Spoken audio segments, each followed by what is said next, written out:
so, as we understand the word happy, happy is an external, internal response to something externally happening. So in other words, if something happens, when you get an unexpected refund from the IRS, you feel good on the inside. Amen. Amen. Something good outside happens. Right. It'll make you bring a good googly feeling down inside. And so that's what makes us happy.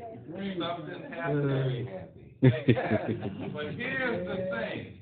With this word, share, blessed, is beyond happiness based on external circumstances. It's internal. It's completely internal. If something good happened on the inside that makes you feel good on the inside, then you're blessed. Blessed. That's right. So it's almost like a hyper happy, if you will, super happy. You know, and so the writer writes. He said, "Blessed is the man that walketh not in the counsel of the ungodly, nor standeth in the way of the sinner, nor sitteth in the seat of the scornful." So you see, there's a progression there. 6 things going on there. First thing, you got the progression. It says, "Blessed is the man who standeth not." So, walketh, excuse me. So walk. You got walk. Then it says stand. Then it says sit. That's a progression. See, when I'm sitting, action words. Yes, and there's progression. So I'm sitting, meaning I'm studying. Then I stand, meaning I'm about to. I'm anticipating movement. I'm walking. Blessed is the man who walketh not. That means to follow. Follow not into bad counsel. That's the or standing with sinners. Or sitting with the scornful. That's progression. That's right. Sitting, studying, standing, anticipation, walking, and action. With 3 different groups of folks. It says sinners. The sinner. Those who turn from God. All right. So it said don't walk with the sinners. Then you have, what's my second group?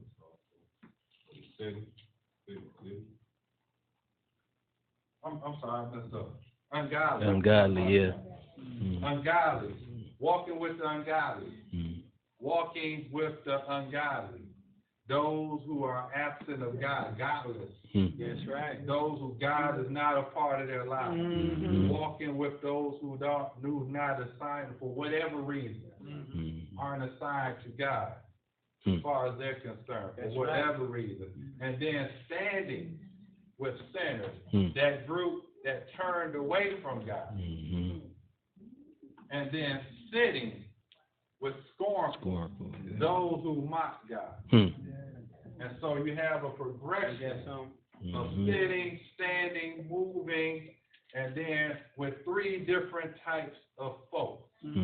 So don't walk with these people, don't stand with these people, and don't sit with these people. And you'll be blessed if you don't do these things. And so looking and recognizing who the writer is talking about. It's not just saying, understanding who. These 3 groups of folks, these 3 behaviors that we're not supposed to sit, study, because you're sitting, you're studying. Stand, anticipate with. Walk, following. With these three groups of folks. And so the writer is very careful. Each word is very concise.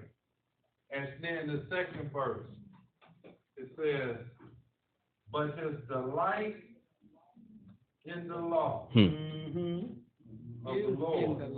And in his law doeth of the Lord, and in his law doeth he meditate day and night. But his delight is in the law of the Lord. Let's stop right there. His delight in the law of the Lord. What does that mean? The law of the Lord, the full comprehension of doing the Lord's work, the full comprehension of the Lord. There's a delight in the fullness of God. That's right. And so you don't walk with the sinners. Don't walk with the ungodly. Don't stand with the sinners. Don't sit with the scornful. But take delight in the fullness of God. Take delight, enjoy in the fullness of His law, the full comprehension of God, being entrenched in God, and pondering. The word meditate in the Hebrew, pondering, to ponder, meditate, both day and night, to be fully consumed. To be fully consumed. There will be delight in this. Yes, right. And the third verse is what I like. And what does it say, Mother Crump? He shall be like a tree planted by the rivers of water. Let's stop right there. He shall be like a tree planted by the waters. And so we look at Israel. During that day, Israel had a water problem. And so how it is structured, the water will come from, all the water will come from Mount Ramon. The water in the snow mountains, snow in the mountain snow will melt. Then they go into the upper Jordan, and then they go to Galilee, and then they go into the lower Jordan, and then it'll flow into the Red Sea. And then, I mean, not the Red Sea, but the Dead Sea. Yeah, that's right. And then when it flows, the Dead Sea, then that's it. Very controlled.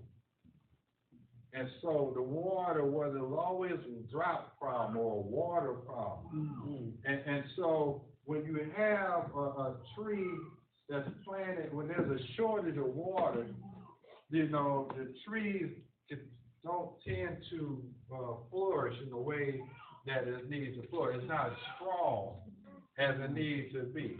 Go ahead and finish reading that verse. That bringeth forth his fruit in his season. His leaf also shall not wither. And whatsoever he doeth, shall prosper. That's right. And so the water, the tree that's by the water have deep roots. See, when it was planted by the Jordan, the roots weren't as deep. But there was another body of water called in the Gap. And they had a tree with plentiful water available. And that tree had deep roots. That's right. Very deep roots. Very strong tree. And so when the tree is rooted, then the leaves flourish, and then the fruit come in the proper season. That's right. Due season. That's right. And so when your fruit is coming, that means you'll prosper in the right and proper season. It says that it continue on to say you won't be like a shaft. Okay. A chaff, which the wind drives away. Chaff dries up, and it's hollow and it's light. And so whatever comes by, the wind blows it out. And just flying all over the place. There's no substance to it.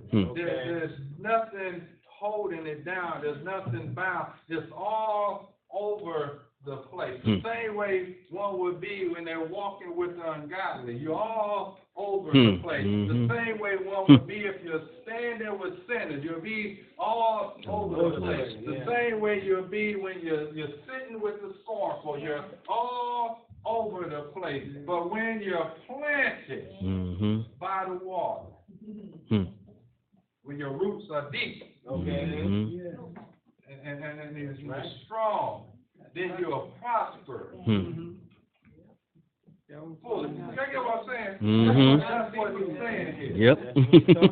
That's what he's saying here. When you find yourself following or being in the fullness of God, in the fullness of God, then you'll reap the benefits. But when you're all over the place and you're not in the fullness of anything, then you'll be in the emptiness of others. And so, looking at this third verse,